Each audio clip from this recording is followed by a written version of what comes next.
harus berubah. Saudara, sistem pembelajaran secara daring terpaksa masih harus dilakukan di kebanyakan sekolah di tanah air. Kondisi ini harus dijalani demi mencegah penyebaran virus corona. Indonesia yang inovatif, Indonesia yang kompetitif. Sustainable Development Goals, pandemi COVID-19, masalah kesehatan, pendidikan, dan perekonomian menjadi hal yang sangat disoroti saat ini. KKN Tim 2 periode 2020 Universitas Diponegoro telah menuntaskan 45 hari kuliah kerja nyata atau KKN yang dilaksanakan di lokasi terkini mahasiswa.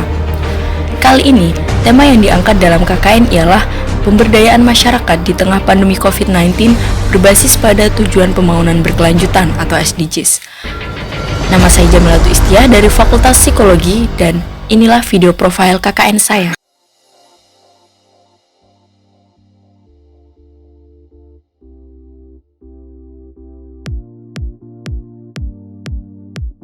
Lokasi yang saya tempati untuk melaksanakan KKN adalah Kelurahan Salamrejo, Kecamatan Sentolo, Kabupaten Kulon Progo, Daerah Istimewa Yogyakarta. Kelurahan Salamrejo memiliki luas wilayah sebesar 421.362,5 hektar. Batas wilayahnya di sebelah utara memiliki batas dengan Sungai Progo. Sementara di sebelah selatan berbatasan dengan Desa Sukoreno dan di sebelah barat berbatasan dengan Desa Sentolo serta di sebelah timur berbatasan dengan Desa Tuksono. Ketinggian tanah dari permukaan laut 54 meter dan memiliki curah hujan 2000 hingga 2500 meter. Kelurahan Salamrejo termasuk dataran rendah dengan suhu udara rata-rata 30 derajat Celcius. Kelurahan Salamrejo sendiri berjarak 0,5 km dari pusat pemerintah kecamatan, 13 km dari ibu kota kabupaten, dan 20 km dari ibu kota provinsi. Kelurahan Salamrejo memiliki 8 wilayah pedukuhan, di antara lain adalah Klebakan, Mentobayan, Gioso, Karangwetan, Kidulan, Disil, Salam, dan Ngerandu. Jumlah penduduk di Kelurahan Salamrejo berjumlah 6.033 orang dengan jumlah kepala keluarga sebanyak 1.575 kepala keluarga.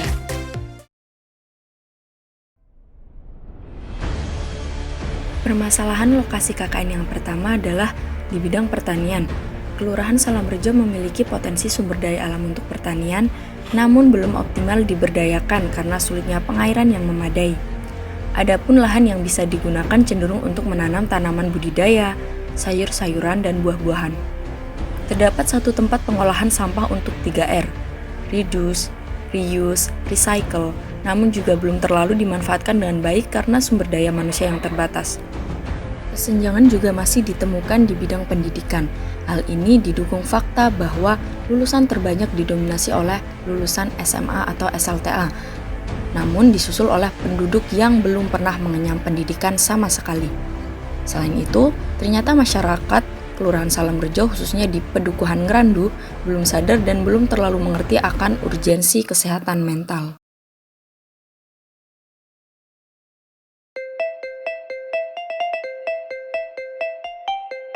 Seluruh wilayah Kelurahan Salamrejo digunakan untuk jalan, sawah dan ladang, bangunan umum, pemukiman, jalur hijau, lumbung, lapangan, industri dan perdagangan, kantoran, pasar desa, tanah wakaf, tanah sawah, dan tanah kering.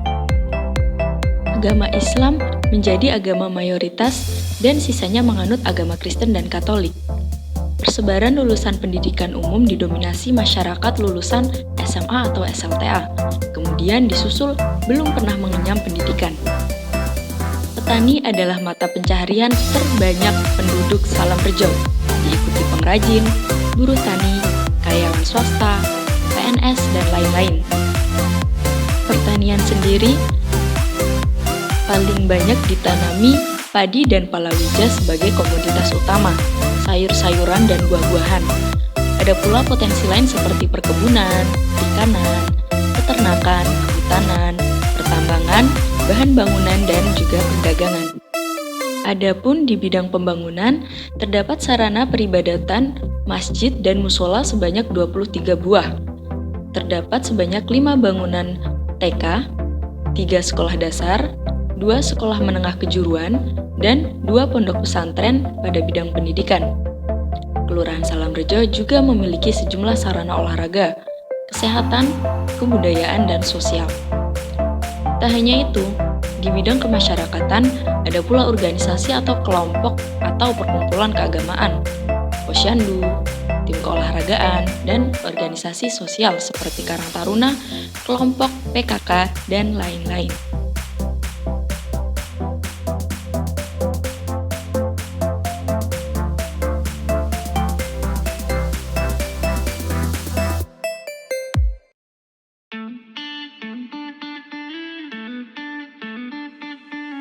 Dalam rangka memberikan kontribusi pada poin keempat SDGs, yaitu Quality Education, dan membantu mengurangi dampak pandemi COVID-19 dalam bidang pendidikan, serta meningkatkan kualitas belajar peserta didik, khususnya mata pelajaran matematika, maka dilaksanakanlah program Ruang Matematika bagi siswa sekolah dasar hingga menengah.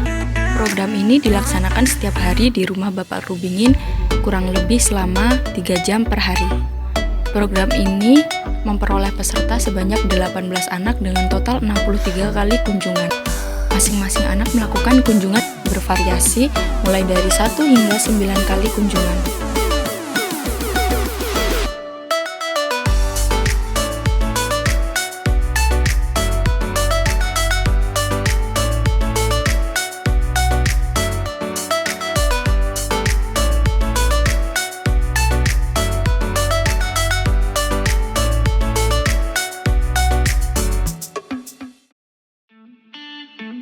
Pandemi COVID-19 juga membawa dampak psikologis bagi masyarakat.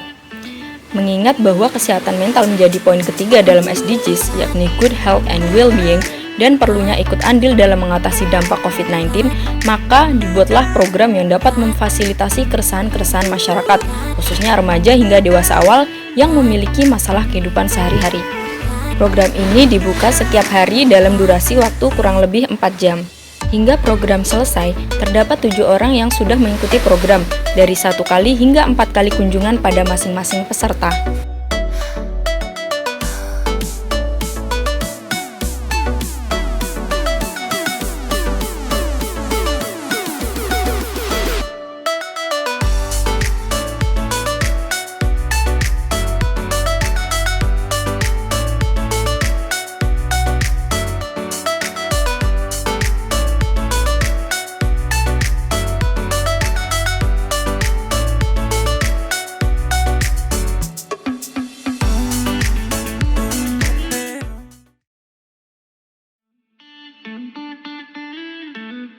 Program terakhir yang dilaksanakan ialah psikoedukasi toxic relationship, dibagi dalam 2 batch yang masing-masing dihadiri maksimal 5 orang. Sekitar 93% usia remaja hingga dewasa awal di Pedukuhan Ngerandu telah menjalin relasi romantis, sehingga program ini dilaksanakan sebagai upaya preventif akan hubungan yang tidak sehat. Adapun pelaksanaan pertama dilakukan pada Sabtu 25 Juli 2020, kemudian dilanjutkan pada 1 Agustus 2020 dengan total peserta 9 orang. Serta dalam psikoedukasi ini juga memberikan modul psikoedukasi dan reward kepada peserta.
told you 70 times, I'll tell you again.